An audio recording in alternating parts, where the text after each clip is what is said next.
السلام عليكم ورحمة الله وبركاته. الحمد لله رب العالمين والصلاة والسلام على أشرف المرسلين سيدنا محمد وعلى آله وصحبه أجمعين. أشهد أن لا إله إلا الله وحده لا شريك له وأشهد أن محمدا عبده ورسوله. اللهم صل وسلم على نبينا محمد وعلى آله وأصحابه والتابعين لهم بإحسان إلى يوم الدين. My dear brothers and sisters in faith, we stand today within the luminous embrace of Ramadan. A month that is not merely a season of hunger and thirst, but a majestic sanctuary for the soul.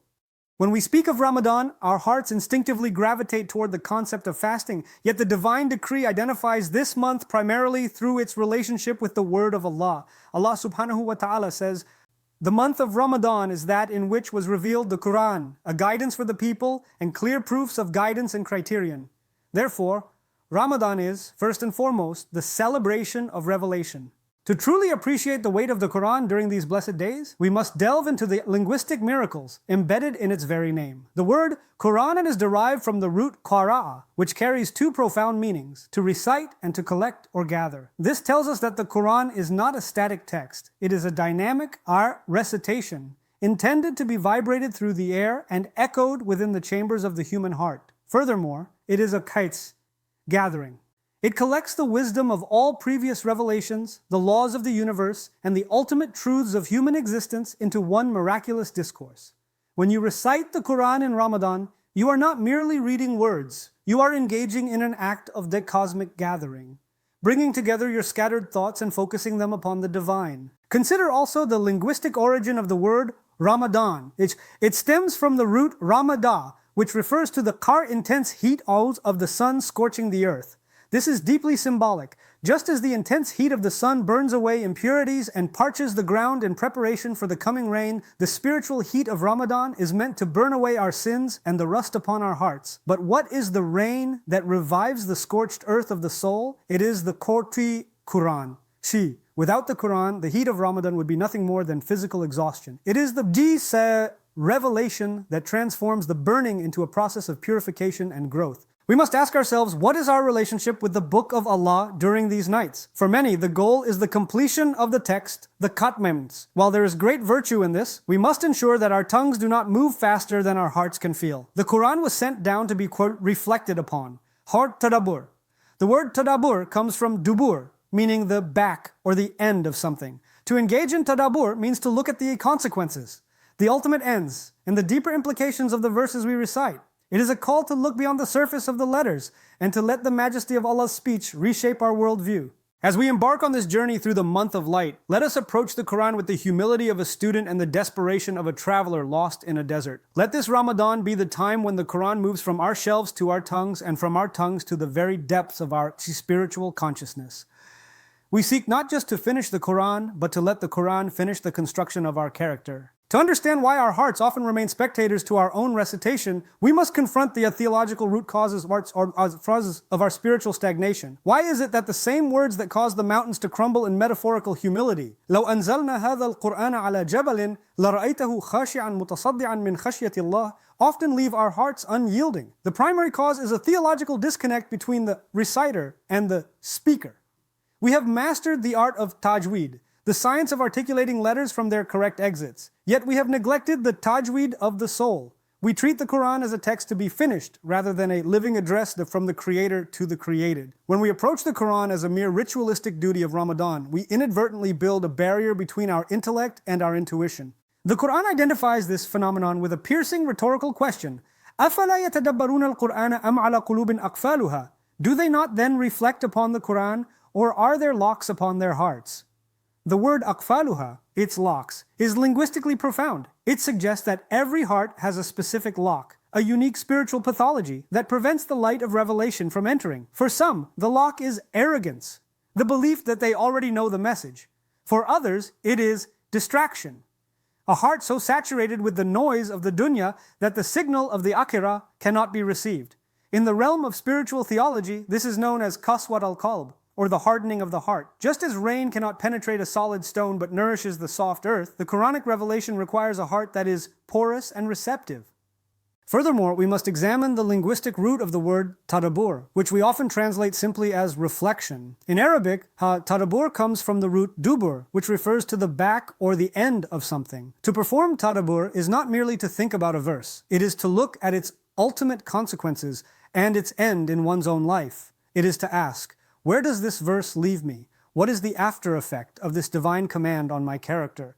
If our recitation does not lead to a change in our hulk mass character, then we have engaged in Tilawa, recitation, without Tadabbur. We are often satisfied with the horizontal movement hours of our eyes across the page, but we fail to achieve the vertical descent embodiment of the meaning into our spiritual core. Theologically, another root cause of our disconnect is the veil of familiarity. We have heard the stories of the prophets and the descriptions of paradise so often that they have become information rather than transformation. We have lost the theological awe of realizing that the Qur'an is Kalamullah, the uncreated speech of the eternal. When the Sahaba recited, they did not see ink and paper. They felt the weight of the divine presence. They understood that the Qur'an is a theophany in language.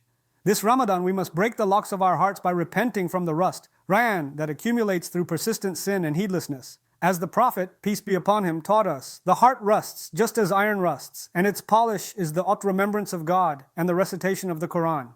We must move beyond the surface level engagement and ask Allah to remove the veils, allowing the Qur'an to become the spring of our hearts and the light of our chests. To be transformed by the word, which is to recognize that the Qur'an is not a static text confined to parchment that interacts with every dimension of our existence. When we recite the Book of Allah during the sacred hours of Ramadan, we are not merely performing a ritual, we are inviting a celestial frequency to reorganize our internal and external worlds. The effects of this engagement are multidimensional, rippling through the soul, the home, and the very atmosphere that surrounds us. Linguistically, the Qur'an refers to itself as Shifa'un lima fis sudur, a healing for what is in the breasts. The word Maznindi Shifa, healing, is distinct from dawa, medicine. While medicine is the attempt to cure, Shifa is the actual restoration of health. When the Qur'an enters a heart that is broken, anxious, or hardened by the distractions of the world, it acts as a divine solvent, dissolving the blockages of pride and despair. This is the first dimension, the psychological and spiritual recalibration. As you recite, the rhythmic cadence of the Arabic verses aligns your heartbeat with the pulse of the universe. You begin to realize that your worries are small because your God is Al-Kabir, the most great, and your journey is purposeful because your guide is Al-Hadi, the guide. Beyond the individual, the Qur'an has a profound spatial effect. The Prophet taught us that the house in which the Qur'an is recited appears to the inhabitants of the heavens, just as the stars appear to the inhabitants of the earth. Imagine your home, perhaps humble in size or simple in decor, becoming a luminous beacon in the celestial realm. This is the dimension of Baraka, divine increase. When the Qur'an is recited with reflection, the home is no longer just a physical shelter.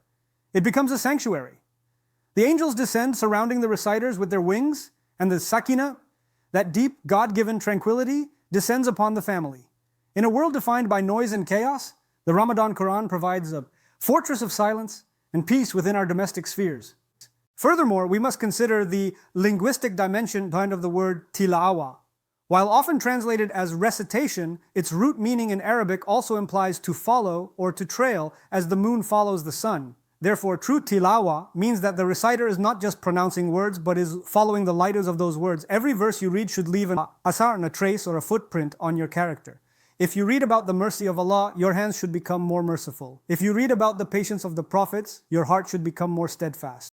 Where the Quranic text is translated into human action. The multidimensional effect of the Qur'an culminates in the concept of Noor, captures, light. Allah says, قَدْ جَاءَكُم مِّنَ اللَّهِ نُورٌ وَكِتَابٌ مُبِينٌ. There has come to you from Allah a light and a clear book. This light penetrates the darkness of doubt, illuminating the path of the Sirat al-Mustaqim. In the depths of Ramadan, as we stand in Taraweeh or sit in quiet isolation, this light begins to sharpen our basira, spiritual insight. We start to see the world not as it appears, but as it truly is, a temporary bridge to an eternal destination. The Qur'an becomes the lens through which we interpret our trials and our blessings, ensuring that we are never truly lost, for the one who carries the Qur'an in their heart carries a divine compass that always points toward the Creator. Having sharpened this basira, this inner sight that pierces through the illusions of the material world, we must now recognize the Qur'an as the comprehensive remedy for the ailments that plague the human condition.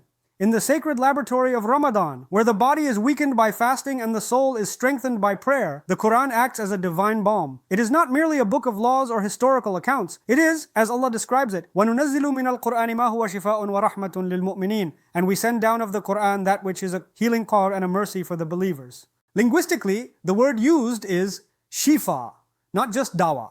While dawa refers to the medicine or the treatment which may or may not succeed, Shifa refers to the actual cure, the restoration of health, and the removal of the disease itself. When we engage with the Qur'an in Ramadan, we are not just seeking a temporary reprieve from our anxieties, we are seeking a fundamental transformation. The Qur'an is the comprehensive remedy because it addresses the three dimensions of human suffering: the intellectual confusion, the emotional turbulence, and the spiritual stagnation. For the mind that is clouded by doubt and the constant noise of a godless narrative, the Qur'an provides al-Furqan, calm, the Criterion. It clears the intellectual fog, offering a coherent framework for existence. It answers the existential why that science and philosophy often leave hollow. For the heart that is burdened by the ran, the rust of sin, and the weight of worldly attachments, the Qur'an acts as a spiritual solvent.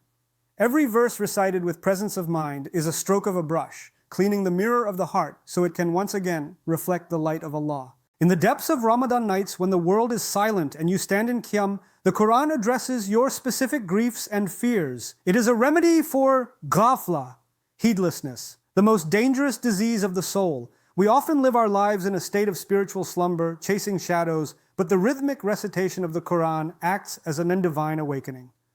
It reminds us of the reality of the grave, the majesty of the throne, and the proximity of the Creator.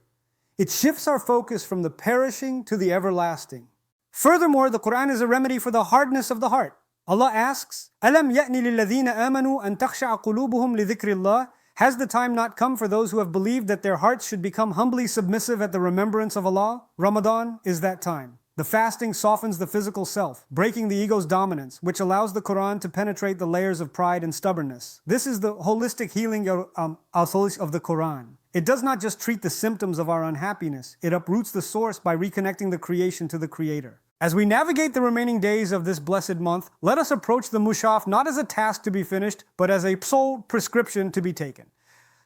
If you feel lost, the Qur'an is your guide. If you feel broken, the Qur'an is your mender. If you feel empty, the Qur'an is your abundance. It is the only remedy that does not fail, provided the patient approaches it with ikhlas, sincerity, and yaqeen, certainty. By internalizing these remedies, we move beyond mere recitation, the realization of truth within our very beings. We live in an era defined by ghafla, heedlessness, where the noise of notifications, the relentless stream of information, and the superficiality of digital interactions threaten to drown the quiet whisper of the soul. In this context, the Qur'an is not merely a book of ritual, it is the ultimate furqan, the criterion, that allows us to distinguish between the ephemeral and the eternal, between the noise and the truth. When we approach the Qur'an during these blessed days of Ramadan, we must do so as a form of spiritual resistance. Modernity demands our constant attention, fragmenting our focus and leaving our hearts scattered. Recitation, therefore, becomes an act of al-Qalb, whilst the gathering of the heart. When you sit with the mushaf, you are not just reading text, you are reclaiming your humanity from the clutches of a materialistic world. The linguistic root of the word Tilawa, recitation, is profound. It comes from tala, which means to follow.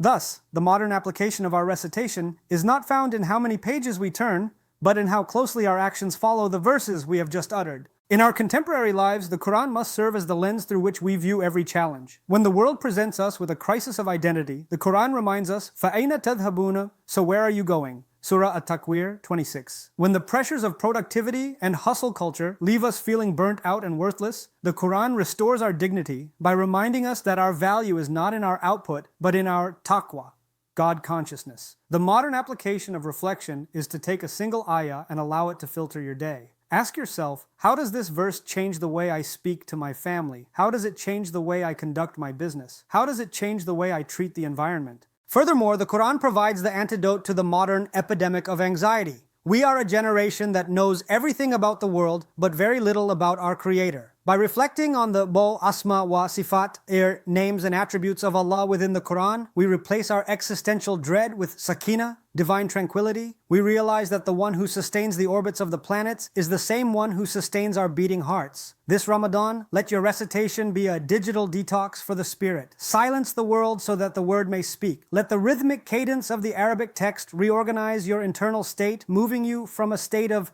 istighal, turning towards the Creator. This is the true modern application, to use the timeless Quran to heal the timely wounds of the 21st century, ensuring that while we live in this world, our hearts are firmly anchored in the next.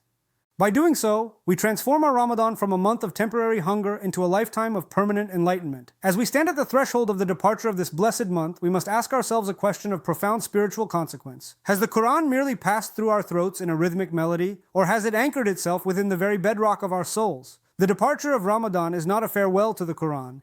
Linguistically, the word kaizam, Tadabbur, that which we often translate as reflection, is derived from the root dubur, meaning the back or the end of something. To perform Tadabbur on a verse is to look at its ultimate end and how its truth should reshape the finality of our character and our destiny. If the Quran has been a guest in your home this month, let it now become the master of your heart for the rest of the year.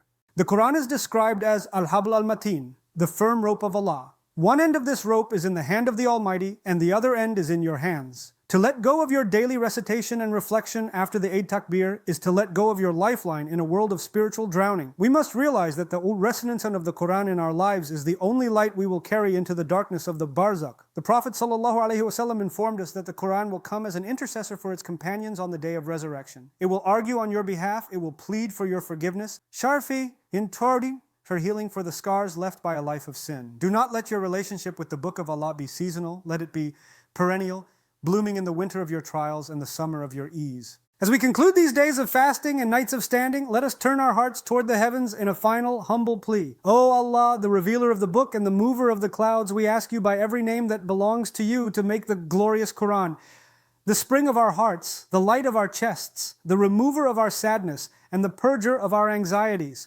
O Allah, grant us its recitation in the manner that pleases you, and grant us its tadabbur in a way that transforms our limbs into instruments of your will. Do not make us among those who read the words but miss the meaning, or those who memorize the letters but lose the limits. O Allah, let the Quran be our companion in this world, our light in the grave, our intercessor on the day of judgment, and our guide into the highest gardens. O Allah, forgive us for every moment of heedlessness and every instance where we turned away from your reminders. Soften our hearts with the Aizajal humming of the Quran, and let our last words in this world be words of your remembrance. We ask you to accept our fasting, our standing, and our recitation, and to write us among those who are emancipated from the fire in this noble month. أقول قولي هذا وأستغفر الله لي ولكم ولسائر المسلمين من كل ذنب فاستغفروه إنه هو الغفور الرحيم والسلام عليكم ورحمة الله وبركاته